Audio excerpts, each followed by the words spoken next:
My name is Patrick France, Senior Instructor here at VectorVest. I'm the mobile man. I primarily focus on our mobile application.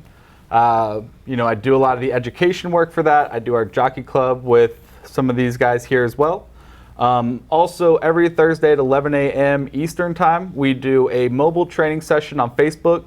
So go to the browser bar at the top, type in facebook.com, search for VectorVest. Make sure to hit that follow button, the like button, so you get notified every time we go live on there as well. But 11 a.m. tomorrow, we'll be going live on Facebook.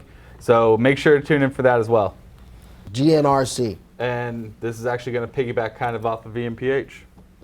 So this mysterious report you keep referring to also mentioned this stock as the next big ENPH because they're starting to move into that. Plus they have other business already there that's been more of their consistent business that's made their growth as consistent as it has been.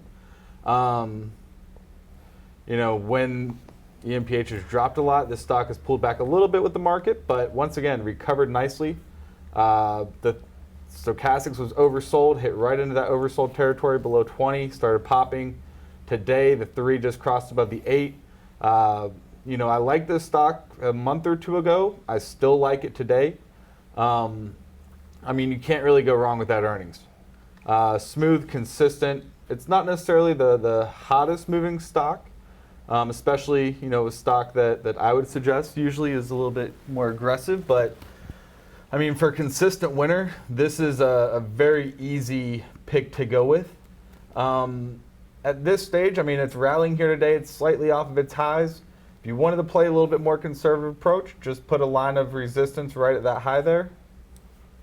And if it breaks above that point, that would be your entry. You could use, buy stop limit order, go with what these guys are saying, 12.5 cents above. So that would put you at basically, 85? Just rounded off 85 there. If it hits 85, get filled. Yeah, this stock looks pretty good to me. I like that historically. Look at that nice run up.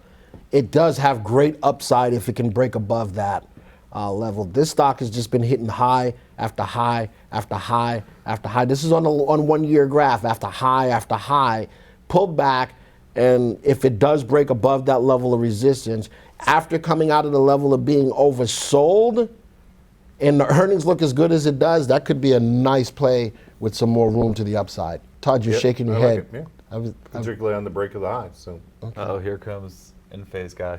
Well, in-phase guy. I don't see the argument because they really are two different spectrums of what they do. Generac is a generator company that's getting ready to get into the solar, more heavily into the solar capability thereof. So it's two totally different things.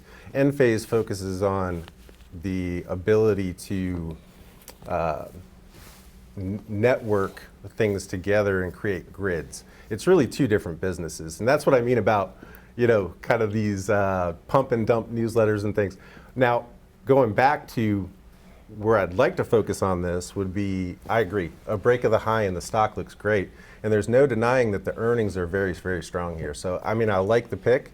Lumping them with Enphase, I think, is a mistake. Okay. That's just me. I like that. Yeah. All right. I don't think they're necessarily lumping them. I think they're just edging in on their turf a little bit, trying to. I don't believe that that's true, Patrick. They probably could be too. I don't know enough about Generac to get into that conversation, but I know that Steve has done a lot. That's another conversation for another day. Okay. There's lots of moving parts there, but they're two totally different things. Excellent. All right, let's go to Patrick's next pick. All right, SQQQ. All right, so what I like about this is a short-term trade. I have a trend line drawn on it. I think we're looking at a 3-month. Yeah, we're looking at a 3-month time frame right now. SQQQ has gone from 30 to a high of 36. Not a bad trade in a very short period of time. If it can continue this uptrend, it could go reach that previous high around, let's call that 39. I do see a little bit of weakness from it, especially off that most recent high a few days ago, where you see a lot of selling pressure coming in as it hit that 36 marker. 3 is potentially crossing below the 8, so you do see some weakness on that aspect of things. Stochastics hit almost that overbought territory, started pulling back a little bit. But at the same time, as you see, I have that trend line drawn on there. And so you're giving up, if you did buy it today, let's say you bought it this morning when the markets were down before they started reversing, or they were lower at that point and they were starting to look like they were heading south. You have a very, very tight stop with that trend line to protect yourself. That's 32, so you're at most giving back 30, 40 cents max before it breaks that line in the sand there. And the great thing about this that I like is, it does have some weakness showing, but if it does, continue, it does break that downtrend line or that trend line. Because it's an ETF, it has a pair. So if you go to the side over on the right, here you go. Just the exact opposite of what we were seeing with SQQQ. It's been in a steady decline here over the last 2-3 weeks or so. It's testing up against that downtrend line right now.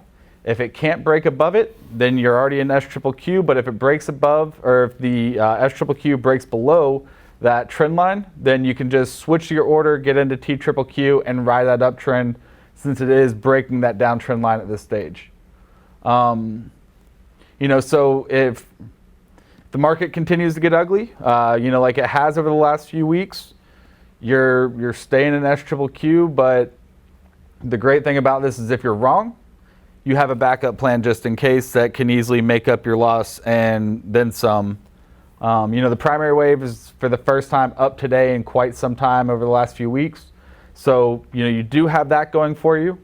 But tomorrow is really going to be a deciding factor. If you're not into it today, tomorrow is really going to be a deciding factor. If we get a big up day, follow through from the primary wave up situation that we're in right now, then TQQQ would probably be the best bet. But if we start to fall away from this trend line tomorrow, we go back to a primary wave down, then SQQQ would be my entry.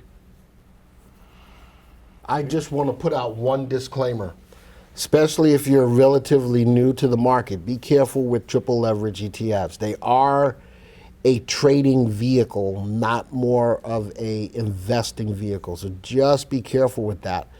I like the flip-flop of the trade, the pair of the trade. So if one is not working, the other one is. But keep in mind, and I hear this a lot by way of emails, is it's tough, especially if you're newer, trading triple leverage ETFs. Just be careful with that. That's my only caveat in regards to that. Just be careful from that perspective. Oh yeah, and with that, just a little insight is, typically I wouldn't have chosen an ETF, especially a triple leverage ETF for what we're talking about here is a hot pick. The reason I liked it though is because we have that consistent trend line right now. Not all the time you get that opportunity, but the opportunity in the setup right now I feel like is prime for a break one way or the other. Mm-hmm. So that's why, I typically wouldn't recommend this, just throwing that out there, but just the setup right now I feel like brings it as a potential hot pick for at least a short-term trader. Okay. Well, our boss is going to be the catalyst, maybe one way or the other, right? This is a news-driven market. So, I'm with you on that. When I say the boss, I mean Trump, of course. We'll see. I expect that there's probably going to be some kind of tweet, true or otherwise, indicating that progress is being made. But how the market takes that and what the general reaction is, who knows? So I like the fact that at least because these are fairly, well, they're more on the risk side. I like the triples, but that's me. I'm more of a trader, I guess, but I think having them prepared both ways is a good idea. I would actually lean towards probably TQQQ is going to be the one most likely to trigger, but we'll see. And no matter which one does, you have a solution. So I like that. I like the fact that you introduced pairs. I think there's value in that. And Glenn's also right. What'll drive you nuts here is you can be right on direction and still find yourself 8-9% underwater in a day.